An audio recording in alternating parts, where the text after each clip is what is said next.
This is Kentucky's Voice Radio, covering the latest state and local issues with Tom Fallbush, Bob Scott, and Jim Waters.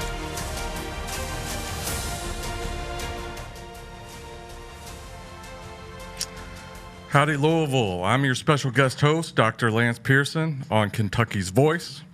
Today, we're here to cover Louisville area politics. That goes from Pleasure Ridge Park all the way to Pleasureville, from Floyd's Knobs all the way down to Knob Creek. And we're also going to be talking a little bit about Kentucky politics, from Pikeville over to Paducah, and from Covington all the way down to Corbin. So first, a little about me.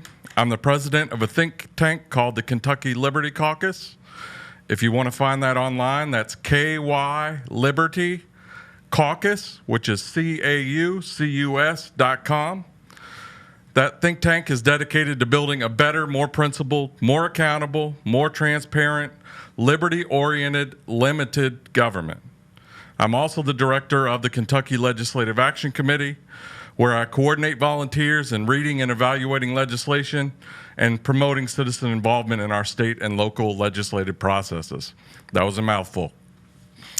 Let's hop right into it. I think our first segment, we're going to talk a lot about what's really wrong with our establishment Republican politics in this state. Maybe even in the nation, we'll address some of that too.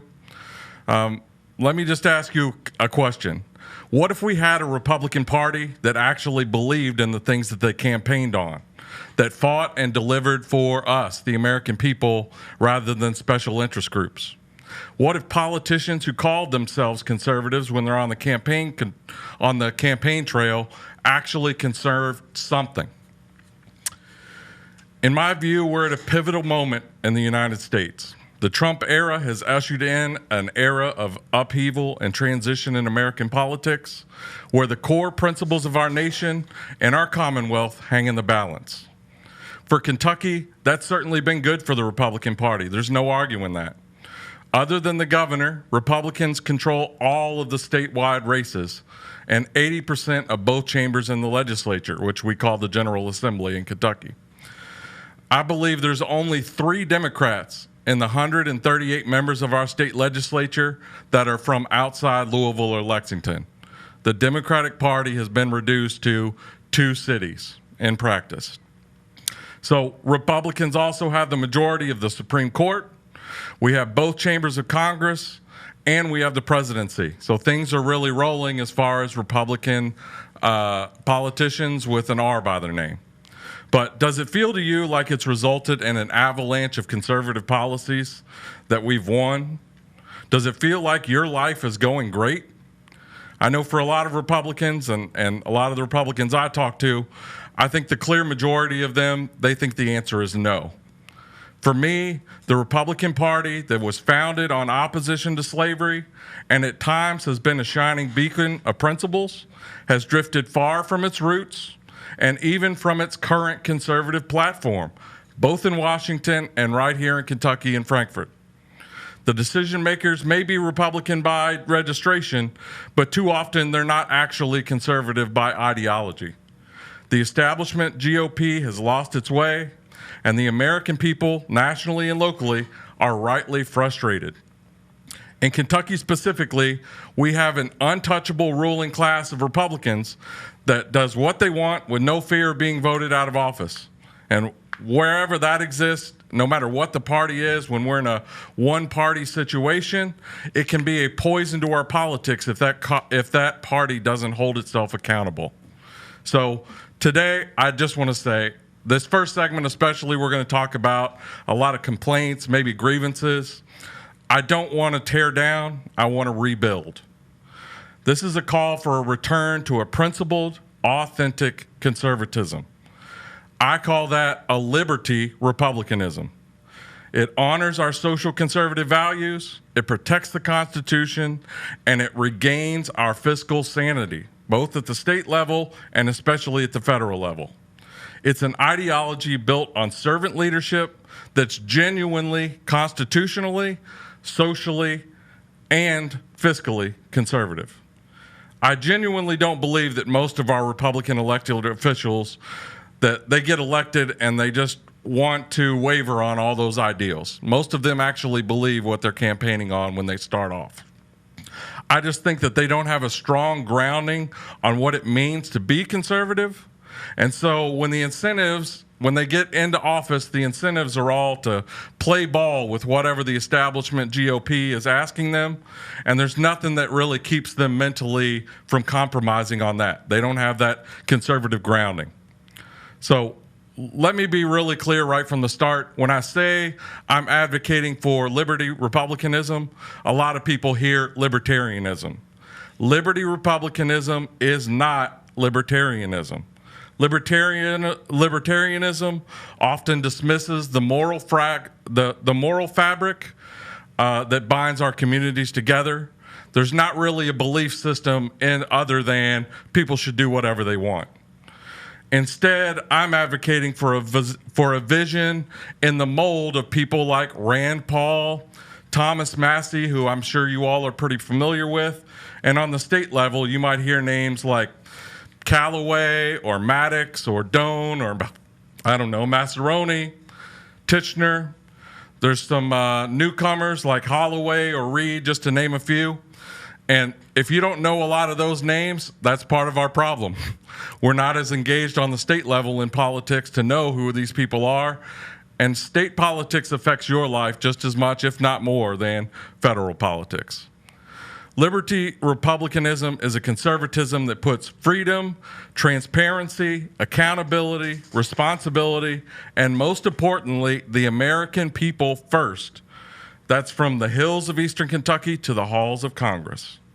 Okay, let me begin with some of the complaints. If we don't know what's wrong, how are we ever going to figure out how we can fix it? So these complaints are both real and they're loud. They resonate from the Beltway to the Bluegrass. The establishment Republican Party has too often betrayed the trust of its voters, both nationally and here in Kentucky. First, the establishment Republican Party wavers on constitutional fidelity. The Constitution is not a suggestion. It's the bedrock, the foundation of our republic. It's designed to protect our God-given rights. And yet we see Republican leaders both in Washington and in Frankfurt cheer for policies that erode our liberties. What's an example? Nationally, the Republican Party, along with the Democrat Party, I'm not going to talk a lot about Democrats here. I think that party has largely gone off the rails. I can't even relate with their priorities. But among the Republican Party, they've supported mass surveillance programs like the Patriot Act. They've supported unchecked executive and administrative power. It's fine ruling by executive order when it's a Republican, but we're really opposed to it when it's a Democrat doing it. We've allowed infringements on our Second Amendment rights. We don't have a protection for state and citizen rights that are encoded in our Bill of Rights and our Amendments 9 and 10. And we basically allow the federal government to dictate policy all over the U.S. and in each state. So the establishment Republican Party, they talk a big game about freedom, but when it's time to stand up against the unelected administrative state, what some people sometimes call the deep state, or to defend the Bill of Rights, they're nowhere to be found. In Kentucky, this failure was painfully clear during the COVID-19 pandemic. Establishment Republicans stood idly by, or even worse, perhaps silently, or maybe in very measured quotes, they supported Governor Andy Beshear's restrictive mandates. Those mandates trampled on our freedoms, and when a core of liberty legislators got together, they led the charge against those overreaches as an assault on individual liberties, and in almost every case, they were beaten back by Republican leadership and by committee chairs. Every session, we get another felony charge added to the legal code. There's some new thing that's now going to be a felony. A felony in the United States is a massive impact on your future. Not only are you in jail for a year or more, you've got to, on every application for a job you fill out for the rest of your life, you now have to talk about that criminal penalty. We've got police surveillance that continues to grow and grow. The people want leaders who will protect our liberties, not trade them for political expediency or for the illusion of security. All right, so that's constitutional fidelity that we're not protecting. Second, socially, the establishment GOP has lost its moral compass. While claiming to champion family values, too many leaders have caved to cultural pressures. They dilute the party's commitment to life, marriage, self-responsibility, and religious liberty. Nationally, we've allowed the left to dictate the terms of debate. We're leaving conservative voters feeling abandoned. And in Kentucky, this betrayal is evident in the establishment's reluctance to continue taking bold stands on issues like expanding the sanctity of life, protecting traditional family structures, and assuring moral development as a part of our educational system. I put the Second Amendment in this category, not just in constitutional conservatism, because self-defense, self-reliance, and defense of the family is fundamental to American conservatism. Kentuckians and Americans want a party that stands unapologetically for the sanctity of life, the traditional family, and the right to worship and express the religious values freely without bowing to the whims, sensitivities of a secular cosmopolitan elite. Louisville, even among the Republican Party, often dictates what our social conservative policies are. When I get back, we'll talk a little bit about fiscal irresponsibility, and we'll talk about, I hope to get to some of the opposition to this. What is it that Liberty Republicans stand for that the establishment GOP doesn't? And why is there a better way that I'm advocating for on this program today? Thank you. We'll be right back after the break.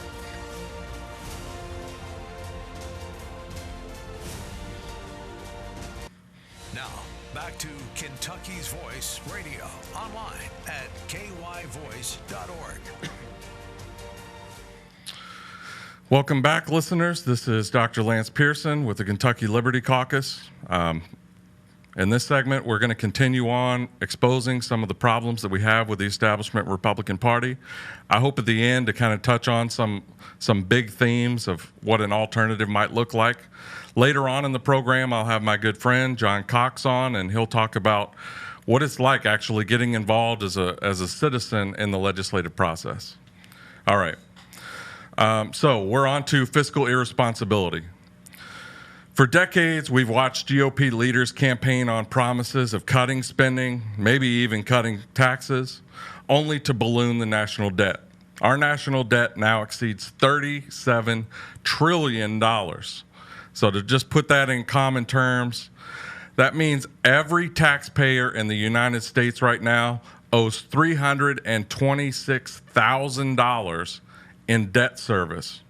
Now, we all know that the current taxpayer isn't going to be paying that. What we're doing is we're charging stuff to our grandkids' credit cards. That's the reality.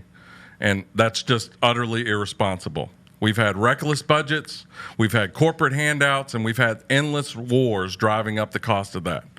Even defense spending, even when we don't have wars, has been driving that up.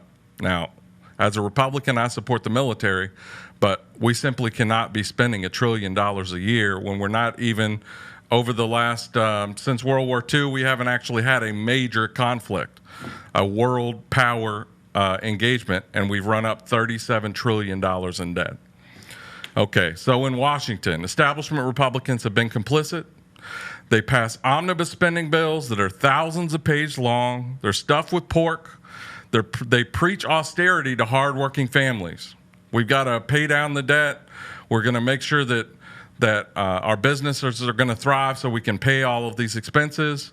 But even worse, sometimes they even refuse to acknowledge the austerity, the tightening of the belt that we're forcing on future generations. It's only getting worse. Here in Kentucky, this betrayal is almost as stark. Yes, since taking over both chambers of the General Assembly, the Republicans have been much better than their predecessors. There's not even an argument about that. My question is, have we been good enough? Let me give you a couple of examples. The Kentucky Wired Project, a so-called broadband rural initiative has been a taxpayer boondoggle from the start. We're over a decade into this thing, and most of rural Kentucky does not have high-speed broadband. We spent millions of dollars, just flushed it down the toilet on this initiative. Now we've got Starlink that might even make the whole concept obsolete. It's cost millions, we've got little to show for it, and this project epitomizes the establishment's willingness to squander our resources on ill-conceived schemes. We give away $75 million a year to Hollywood with little to no return on investments. Most people don't know this. Our state government gives $75 million a year to encourage film development in Kentucky. All right. The only result of the list of all of the projects that it's supported, the only one I've even heard of is I've seen Kentucky in the credits to things like 1,000-Pound Sisters. All right, now on to the biggest problem, the state's pension crisis. We have unfunded liabilities that are going to burden for future generations. We potentially aren't going to be able to pay for this when we're talking about the retirement of our teachers and public employees that we made an agreement to. And this glaring failure is perhaps our greatest. Kentucky is one of the 3 worst states in terms of paying down the future debts that are going to be owed in our pension system. The result is all 3 of the major credit agencies, Moody's, S&P, and Finch, have Kentucky in the bottom 5 of the entire country in terms of our bond ratings. That means every time we have to borrow money as a state, we have to pay higher taxes. And anybody who has seen their mortgage payment recently on an adjustable mortgage knows how much that extra amount of interest on bond payments kills us. Establishment leaders, both state and nationally, have kicked the can down the road, continue doing that. They've avoided the toughest reforms that Kentucky has to face. And the American people in Kentucky in particular are tired of politicians, national and local, who treat our taxpayers like it's a personal slush fund. We're sticking debt onto our children in order to fund these silly political games or give a handout to a corporation that happens to give to your campaign or maybe your caucus campaign committee. That brings us on to point 4, anti-corruption. Let's not ignore the cozy relationship with special interests that the establishment Republican Party, both in this state and nationally, embraces just as much as the Democrats do. Nationally, the establishment Republican Party has become a mouthpiece for corporate cronyism and defense contractors. They're prioritizing their profits over the needs of working families, from tax breaks for the ultra-wealthy to endless foreign interventions that drain our resources. The GOP elite has forgotten the small business owner, the farmer, the teacher, the nurse, the heart of America. In Kentucky, this problem is almost as bad as it is federally. Party leadership uses Republican campaign caucus committees as a slush fund to target ideological opponents in their own party. The connection to the horse racing industry, the bourbon industry, and I have no problem with either of these industries. I love to go to the track. I don't fault anyone for having a nice bourbon sometimes. But it reeks of cronyism, the special deals that we give out to these particular industries.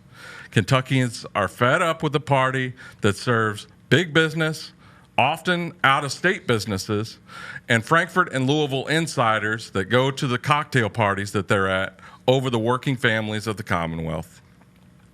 Okay, I'll leave it at that. Let's suffice it to say I think there are big problems with the establishment Republican Party, both nationally and in Kentucky. So what is the alternative? We're not going to get, and I'm not going to have time to get to all of this in this segment, but I just want to introduce you to some basic concepts. First, let's contrast the failures of that establishment politics that I've been discussing with the principled conservatism that listens to these grievances and they offer a better way. This vision is again championed by figures that you probably know, like Rand Paul or Thomas Massey. It's rooted in three unshakable pillars: constitutional fidelity, social conservatism, and fiscal sanity. In other words, constitutional, social, and fiscal conservatism all at once, not one at the expense of the others. It prioritizes 5 core values. Sometimes these come into conflict. That's what it is. Legislating is hard. Sometimes you have to put some priorities over another. But these are the core values of liberty republicanism: faith, family, freedom, fairness, and fiscal responsibility. I call those the 5 F's: faith, family, freedom, fairness, and fiscal responsibility. Let's explore a little bit about how this vision applies nationally and also here in Kentucky. Just talking a little bit about the platform and the legislative priorities of the Kentucky Liberty Caucus. First, at the national level and at the state level, let's end the surveillance state. Let's make sure that we adhere to both our state constitution and our Kentucky Constitution, and we stop penalizing people for mistakes that they made in their life, and we give people second chances. All right, on social conservatism, how about we listen to the majority of Republicans in this state who are extremely socially conservative? They're often economically populist, but on social issues, it's rare to find a state that is more committed to social conservatism than Kentucky. And finally, fiscal sanity. Let's make sure that our budgeting process and our finances are as responsible as we can possibly make them, and we pay down our debts before we look to spend money and to give handouts. When I come back, I'm going to introduce a citizen lobbyist named John Cox. I welcome you back. Back to Kentucky's Voice Radio, online at kyvoice.org. Welcome back. This is Dr. Lance Pearson. I'm here on Kentucky's Voice on 970 AM. I do want to remind people these broadcasts are also available at 4 p.m. on WBNA, which on Spectrum is channel 21 if you want to catch a video of this. We're now going to transition a little bit. I'm going to get out of my paper and out of my speech and rambling. And I want to welcome in my friend, John Ross Marcus Cox. There we go. I know only serial killers have 3 names, so 4. 4 names. Yeah, but 3 first names. And I just call him John Cox. I first met John when he decided to try lobbying down in Frankfort with the legislature on a topic or two that we both cared about, and it sparked a great friendship that's continued to this day. He's got a good sense of what's wrong with Appalachia in the big city in Louisville and in the halls of power in Frankfort, and we're going to welcome him to the show to talk about some of those things. First, before John actually starts, let me give you a little bit of his background. He's a lifelong Kentuckian. He grew up in the Appalachian Hills of eastern Kentucky in Bell County. As many of you know, Southern Appalachia has lots of struggles, and he's experienced some of those in his personal life as he was growing up. And we have to do a better job as our state of taking care of all parts of our state. He then went to UK where he met his wife. He's lived in Louisville for about the past decade and a half, and he's gotten to see a lot of the issues of the big city as well. He's done that by selling insurance, and he's helped me with the Kentucky Liberty Caucus over the years. And he and his wife, I think, have 4 homeschooled kids. So just imagine that challenge. We actually have 5 now. Oh. I have a quiver full, brother. So, okay. Yeah, I added 1 in January. All right. And for the people that are looking online or on TV tonight, that beard isn't natural. I mean, he's got to be juicing. There's no way that isn't testosterone supplements or something. Okay, let's hop right in. Let's get serious. John, you went down to Frankfort and lobbied on a lot of issues. The first question I really have for you is, what got you off the couch? What got you on the political playing field? What got you participating as an advocate in our state government rather than just an observer? Well, hey, brother, first of all, thanks for having me on today. We've gotten close over the last several years, and it's an honor to call you a friend and a brother in Christ. So thanks a lot for having me on today. Short answer, my wife got me off the couch. So I tell a story all the time. It was like midnight one night. I coach a lot of sports teams. I coach football and basketball and baseball and stuff over the years, and I believe it was December 2020 or 2021 going into 2022, and they started talking about making me put kids in masks for my basketball team. And I'm sitting there trying to figure out how I'm going to go about it. Am I going to wear the facial shield, whatever, the whole nine? My wife just looked at me and said, "Enough is enough. Go take care of us and lead the family and get us back some sanity." And I said, "Are you serious? Because if I do this, I'm going to go all out." And she said, "Baby, I got the home front. I got the kids. Get to Frankfurt." And ever since then, I've been down there trying to drive some of this stuff home. So again, love you, Whitney. Thanks a lot for helping me embark on this journey several years ago. But yeah, as far as my journey here, I really feel like the story's straight out of like 1776. I really do believe that as far as what the founding fathers envisioned as far as civic engagement goes, the Lord sent me down there and let me participate in that and be a model of it. So I go from saying, decide I'm going to go down there, write a bill. A lot of people, that probably sounds asinine, but I'm like, I got to get kids out of mass, so I got to do this. So I start going to Republican meetings, started looking up different representatives I could go meet with, and I just started making calls, and I got a meeting down there. And so I would go from not knowing anyone down there to over the next several months really getting to know all of them. And so I kind of had my funny moniker was that they called me the house hillbilly when I was down there because I'd always been there in my blue jeans and my blazer and just...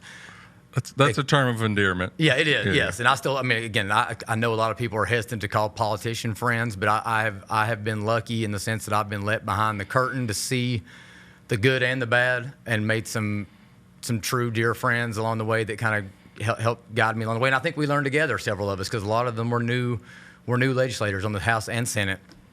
But yeah, as far as went from knowing none of them to now knowing all of them, and over that time frame, have, as scary as it sounds, have written legislation that made meaningful advances. And when I say me, I mean myself, concerned citizens, other parents here in the Jefferson County, Oldham County area, and specifically you. But I mean, as far as it's scary in the sense that we were writing bills in our basement and they were getting filed and they were getting talked about and all that. But I believe that's what our founding fathers envisioned when it comes to civic engagement, how our government's supposed to run. And I know we'll get into more of the problems and what's actually happening along the way. But hopefully I wrapped it up quick enough for you. No, I think that's a great introduction. It was very simple. He had a personal issue and he wanted to reach out to his representatives and other representatives and get involved. Let's try to fix this problem.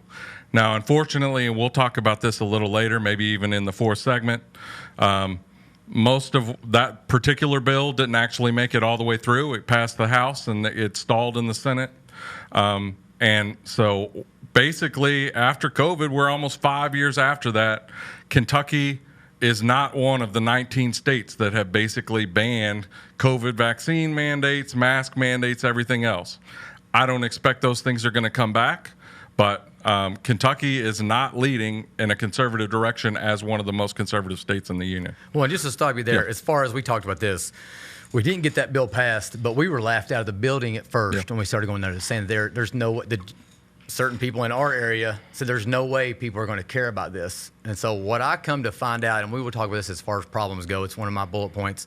One of our biggest issues in Kentucky is that urban Republican priorities are not rural Republican priorities. And what come to find out is I get down there, and the reason I think I was effective was that I've lived both lives. Like when we say I'm East Kentuckian, I'm East Kentuckian. You know, I know what it's like to have someone in my family, my father, die of a drug overdose. I know what it's like to go to college and take on massive amounts of debt because I listened to the fact that I needed to do that. I've lived in the big city and now live in one of the most prosperous zip codes in the state of Kentucky. Right. But as far as that COVID bill goes, I do think it's important to remember that that bill passed out of the House, and that night, Jefferson County dropped their mask mandate. And I wholeheartedly believe had that not happened, that bill would, or they would probably mask them at least for another 6 or 8 months. That's right. So I do think they felt the pressure from citizen engagement, and I do think that was a win. That's right. Okay, so what are some other bills that you've tried to pass? You actually went up there and lobbied it for several years. I think a theme when we know each other well and we worked on a lot of this legislation together, a theme that I've seen is protecting the innocence of children and protecting the rights of parents. Is that a fair summary? And why don't you just go through some of the bills that you've worked on? I would absolutely say that was my number one priority. Again, when we think Republican priorities, again, Kentucky's just different. Yep. We are very socially conservative. We are very focused on our children and our faith and our family, all that kind of stuff. And so other bills, so as far as Lindsey Tichenor had a SB 115 bill that was, you can kind of go on that one here a little bit later on. HB 173 from 2023, which was Josh Callaway's, which is basically an educational omnibus bill, included a lot of the DEI stuff, CRT, included the mask mandates, included a whole slew of things that, again, we got so much pushback, not from Democrats necessarily, but from our own political establishment. We pushed for the Tim Tebow bill, the homeschool sports bill. So, again, I kept making this argument that we aren't serious about school choice. If we can't allow a parent to choose to homeschool and then allow them to choose to be in the beta club or on the football team, we're not serious about letting a parent choose their educational path of their child. That's right. We did lobby for the Second Amendment protection bill that Josh Bray and Lindsey Tichenor ended up getting passed. So there was a laundry list of them that we lobbied for, and obviously the educational amendment that we'll talk about, I think, on another segment. But those were some of the big ones that we lobbied for. But yeah, it was mostly stuff that was geared towards children, geared towards protecting our moral, social fabric, like you talked about. And again, those bill numbers necessarily may not have specifically gotten passed, but during our time down there, we controlled a lot of the narrative and definitely pushed the needle in that direction, for sure. Just to expand on a couple of those bills that you talked about, the Lindsey Tichenor's bill that basically set some zoning requirements for adult entertainment. Most people don't know this, and it's crazy in a state as conservative as Kentucky is. Most places in this state, you can have a strip club and put it right next to a church or a preschool. It's hard to believe. Some cities have ordinances. Oldham County in particular does have an ordinance that basically, restricts it to 1,000 feet from some of those establishments. But as a statewide policy, Kentucky doesn't have one. And you would think in a state like ours, we should be able to get something like that passed. She has ran that bill the last 3 years. The second year that she ran it, it got all the way through the Senate, all the way through the House, and then it just wasn't allowed a floor vote. If you put a bill like that in front of the actual voters, no question it's going to pass with like 80% of the vote. You even put it in front of the legislators themselves and let them have an open floor vote on that. I can't imagine a Republican voting against a bill like that, but that doesn't mean necessarily that it's going to be allowed to get that vote on the floor. Well, and listen, that's a point we're going to make, I know, in the next segment as well, is that it's not the Democratic opposition party that's stopping this stuff from getting through. It is our own, quote-unquote, people. It is our own conservative lobbying groups. When we were lobbying for that bill, we'd be told, well, there's no way we can pass that. It was conservative groups, like statewide business groups that didn't want it, and they would say, well, we can't pass this. I would be going door to door. Again, I have privileges other technical lobbyists don't, because I'm not a lobbyist, so I don't have to wear a key tag around. They don't have to know. I mean, I'm just a buddy. I'm the House hillbilly walking around there, and they would say people won't vote for this, and I would go and be like, I know exactly who will vote for it. Here's the whip card. I would have whip cards on who told me yes, and I'd be like, I'm going to tell the majority whip that you will vote for this, so you need to be able to say that you will. Yeah. Right. And like, it wasn't the Democratic Party. It's our own people. Yep. That's keeping this stuff from getting through. And that is a very, very important thing to remember at this point in time. Before the end of the segment, let me also emphasize this. As part of that Callaway bill, we did get some parts of that. We did ultimately get a law passed that put an appeals process to get pornographic books out of school libraries. How crazy is that we even need a law?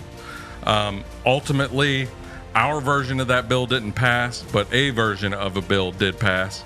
And even though nobody really used that appeal process, all kinds of school libraries, just because we put that political pressure on them, pulled some of these schools that have some of these books that had no business in the school out of their libraries.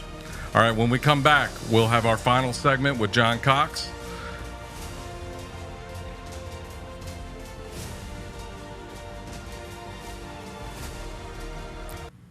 Now, back to Kentucky's Voice Radio, online at kyvoice.org. Welcome back. I'm Dr. Lance Pearson here on Kentucky's Voice. I have my good friend John Cox here with me, who was a citizen lobbyist and just an average citizen who wanted to get more engaged in the political process. Picking up off of our last segment, we wanted to hit on a couple of more things that you more or less were able to accomplish, whether the bill it was that you were advocating for got through or not. Ultimately, the ideas that you were pushing down there got into legislation. So one of those was pushing to keep boys out of girls' bathrooms, locker rooms, off sports teams. We did get that through the Kentucky legislature. We also pushed a bill that was designed to avoid the influence of DEI on our K through 12 education. That hasn't yet gotten through, although I think that's one of the main priorities when we lobby next year, is trying to get a DEI exclusion bill from our K through 12 education. But after 2 years of long progress, Jennifer Decker did manage to get a DEI ban in our public universities. So all these ideas that are bandied about, it just takes basically citizens engaging and driving the conversation down there to get some of these advances. So you definitely have had some successes. We have had some successes lobbying for issues down there, but there's also been a ton of frustration in the process. So let's talk a little bit about that. What's a piece of legislation that you worked on, maybe even worked on a lot, that illustrates kind of what's wrong with the process, and just kind of walk me through one of those things where you kind of think we sort of failed on that one? So biggest frustration was just all the time committed to our educational choice amendment. And I think it embodied about everything that's wrong that we're going to get to on the three things that I think are the biggest issues in Frankfort and probably nationally. But I keep coming back to Kentucky is different than other states. First of all, constitutionally, it's different than other states on how we can implement educational choice. But then it's different on we're not talking about a bill we're trying to pass. We're talking about a constitutional amendment that we needed how many millions of Kentuckians to vote for? Probably like 1 million of them to vote for it. Probably about 1 million. And so trying to get the right language in there, and there was just, again, I talk about splits in our own party. There was a difference in philosophy on what the average Kentuckian was going to be okay with. Right. And so that's probably my biggest frustration. You can kind of go into a little bit more about the specifics about what I'm talking about, but that's definitely probably the most frustrating one that we've been involved in. So I think you've got the text there. You brought the text in for what the amendment wound up saying. Don't glaze over. It's only 2 sentences, so it isn't a length issue, but listen to some of the language that appeared on the ballot for this constitutional amendment. How about I'll read this, because the way I sound is going to be how most of the people in this state are going to sound when they read it. But that's right. The General Assembly may provide financial support for the education of students outside the system of common schools. The General Assembly may exercise this authority by law. Sections 59, 60, 171, 183, 184, 186, and 189 of this Constitution notwithstanding. Just listen to that. Yeah. The average person is like, I don't know what any of those sections mean. And again, we're in a state where people care about their public schools, and especially in Eastern Kentucky, the public school system is your top employer in every single one of those counties, of which my mother is also an educator. And so again, our version was more focused on making sure that people knew that this financial support was going to go to the people that needed it the most. That's right. And that it was going to be for every student. Right. Not for the original version that said where the legislature deems proper. Yeah. Which, I think in my podcast I act like I was drinking a little cup of tea with my pinky pointed up, because it sounded like an English aristocrat or whatever. Aristocrat is what wrote that. I don't know if I used the right word or not there. Right. But again, it's like this is a perfect example of the divide between urban republicanism and rural Kentucky republicanism. I think, and so if I basically can summarize that, I think that really why that failed for a lot of reasons. Let's not get into that. I still think that school choice is in our future. It's just a matter of when and what language we can get people to agree to on the ballot, because I think there is a lot of commonality here. My problem with this is it was focused on giving the government more power, even in the language. I don't know a lot of Kentuckians that are excited about giving the government more power over anything. All right? They set it up so that it would apply to only some kids in some areas. If school choice is a great idea, and I believe that it is, if a mother knows how best her child needs to be educated much more than a legislator does.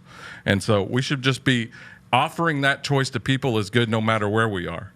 And the third, and this is the most important, the reason that it failed is it was easy for the opponents of this thing, which is mostly the teachers' unions.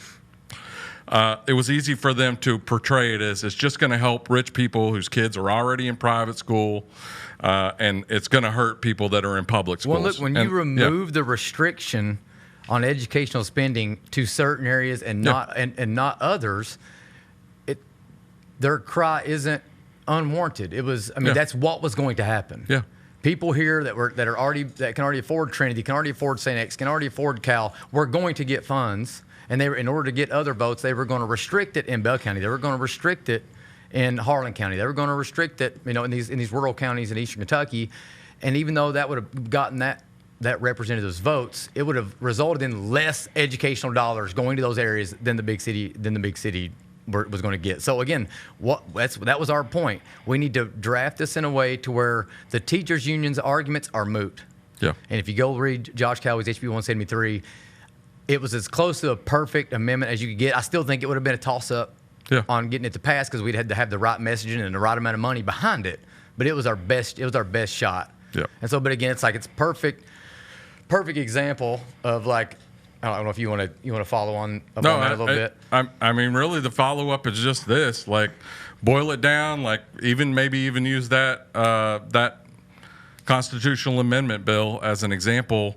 What do you see as the biggest obstacles to getting good conservative legislation passed through the legislature just right off? But in that particular case, we needed to get that passed on the ballot. We had to actually appeal to the people.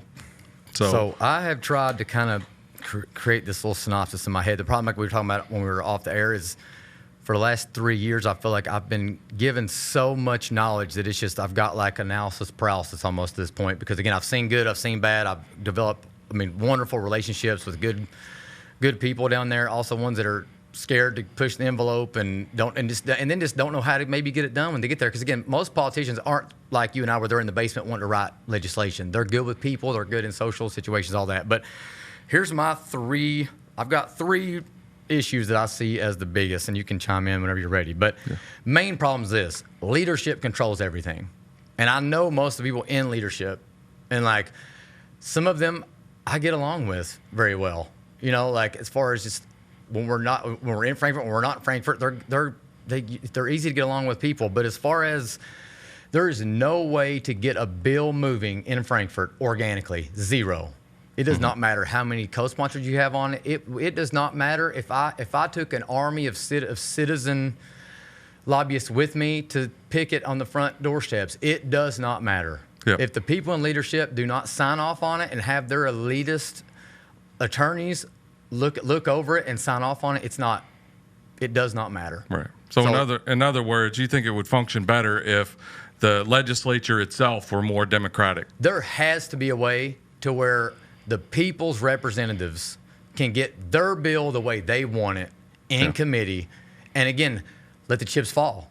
If you bring a bill in there, and once you dig into those words, because make no mistake about it, the words on the paper matter, and they thought because we were unlearned people, not you, you're a doctor, myself definitely, that we weren't paying attention to the words on the page, and we probably were paying more attention to it than anybody because we knew we're going to get laughed out of the building, and we don't want the representatives that are trusting us to be laughed out of the building because they trusted us. Yeah. But unless they sign off on it, it's not getting through. And again, SB 5 is a perfect example of that when it comes to pornographic books. Our version would given an actual path to get stuff out of there and force them to remove this stuff out of schools, as opposed to making a parent challenge every single book that's in the school before it gets moved out of there. So that was number one. Number two, and this one might not land real well, but conservative groups don't hold the line. I'm not going to call anybody out like on the air here, but for the sake of... hang on. So go ahead. You mean conservative advocacy groups? Conservative lobbying groups, conservative individuals. Yeah. They cave too quick. Yeah. We don't hold the line, and for the sake of getting something passed, again, maybe I'm sure sometimes it's because they think it is going to do good, but I think a lot of other times it's because they want to include it on a fundraising packet. Yep. That they got something passed. They cave, and me and you had so many conversations like, just hold the line. I'm a soldier. I am down here every day. I will hold the line. I will die on the sword, but you got to have my back, and they wouldn't. Yeah. So that's number two. And then number three is just the only consistent presence in Frankfort, and I'd say probably DC as well, are big interest lobbying groups. So I got unions, Chamber of Commerce, Big Hospital, Big Pharma, Churchill Downs, Big Liquor. Those are the only people down there every single day during my 3 years, other than me and you as well. Yeah. And again, I don't say that to sound arrogant. It's just the facts. Right. And it's because most people are working. They cannot do it. Right. And even if they could do it and they had the time, they don't even know where to start. Yeah, and I think I should come back to that. I do believe my time there was Holy Spirit led. I've said this many times. Yeah. I was put in the right places in front of the right people, and there were so many times where I would get a text from a senator or representative. I'm like, I've never even spoke to them before, and they're reaching out to me. So again, what happened to me was just as about as America, red, white, and blue as you can get, right? But it's something that can be replicated. It just takes time and dedication. And citizen involvement. Citizen involvement. Yep, that's it. All right, we're coming to the top of the hour. Let me just reiterate. Just imagine if we had a Republican Party that actually believed in the things that they campaigned on and fought and delivered for us. What if the politicians that called them conservatives actually conserved something? The only real limits that we have in our political involvement is what we collectively create in our minds. We just can't imagine a different way that things could operate. That goes for the rank and file legislators as well. When he talked about leadership having too much control of the process, picking who is on every committee, picking who's the leader of every committee, making sure that which bills get heard, which don't get heard, all those things. It's the legislators that actually pick that leadership. So not only could we change the structure of leadership, we just basically need people to vote the interest. If they want a better way, you've got to vote for a better way. So let me just end with this. Something different is possible. Something better is possible. And that only happens if we get educated, we get involved, we lobby our legislators, we contribute to candidates that think like we do and have integrity, we volunteer on campaigns, and perhaps we even run for something ourselves. That's the only way they're going to make things better. Thank you. I'm Dr. Lance Pearson.